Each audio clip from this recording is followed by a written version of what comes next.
Beliau satu-satunya wanita yang mendapatkan salam langsung daripada Allah Subhanahu wa taala. Kenapa demikian? Beliau wanita yang sangat istimewa. Tidak pernah terjadi di dunia seorang wanita yang setia kepada suaminya seperti Sayyidah Khadijah kepada Nabi Muhammad SAW. Pertama kali beliau kawin dengan Nabi Muhammad. Nabi Muhammad umurnya masih 25 tahun, belum diangkat menjadi Rasul. Maka apa yang diucapkan oleh Sayyidah Khadijah kepada Nabi Muhammad? Wahai Muhammad, engkau kini sudah menjadi suamiku.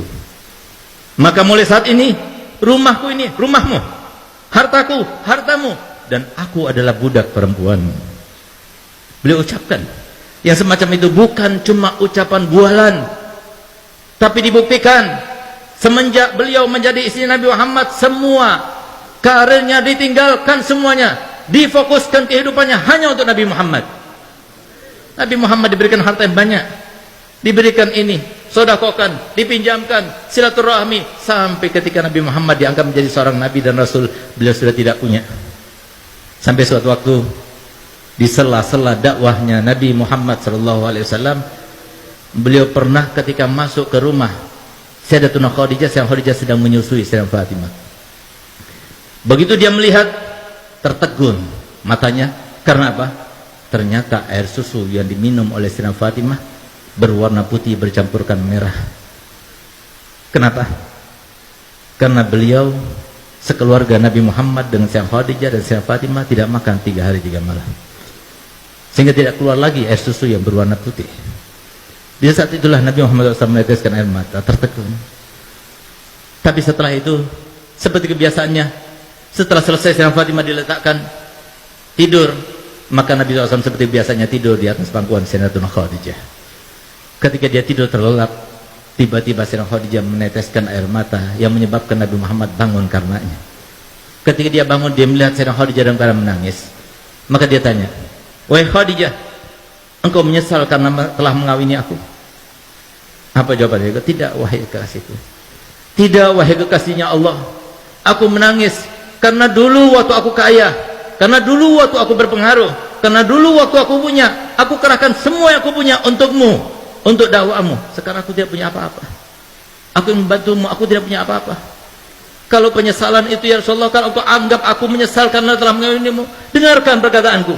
Kalau seumpama aku sudah meninggal dunia, sementara engkau masih membutuhkan biaya, engkau tidak mendapatkan biaya itu, galilah kuburanku, ambillah tulang belulangku, rakitlah, gunakan untuk sampanmu, untuk jadikan sebagai rakitmu, untuk perjalanan dakwahmu. Kalau engkau mau, pergilah ke pasar, juallah, dan hasil penjualannya kau gunakan untuk biaya dakwahmu." Sayyidah Khadijah bukan cuma bualan saja.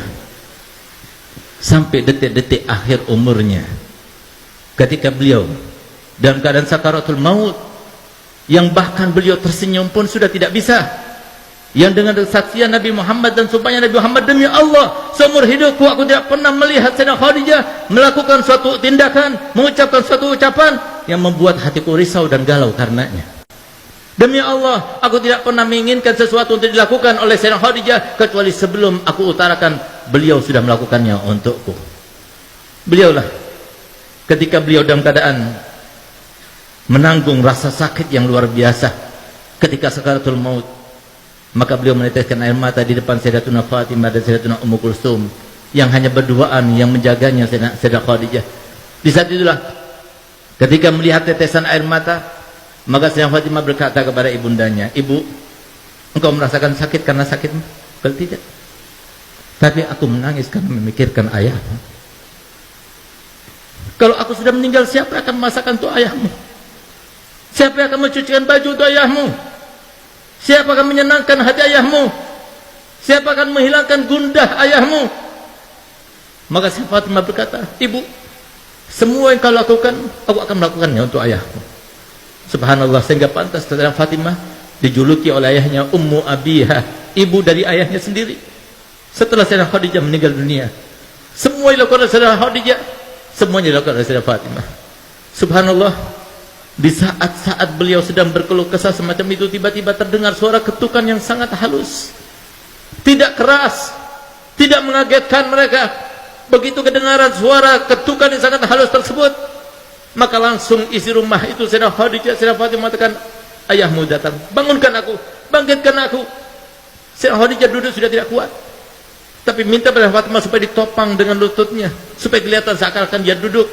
Yang tadinya wajahnya bersenyum saja tidak bisa, dipaksakan untuk tersenyum.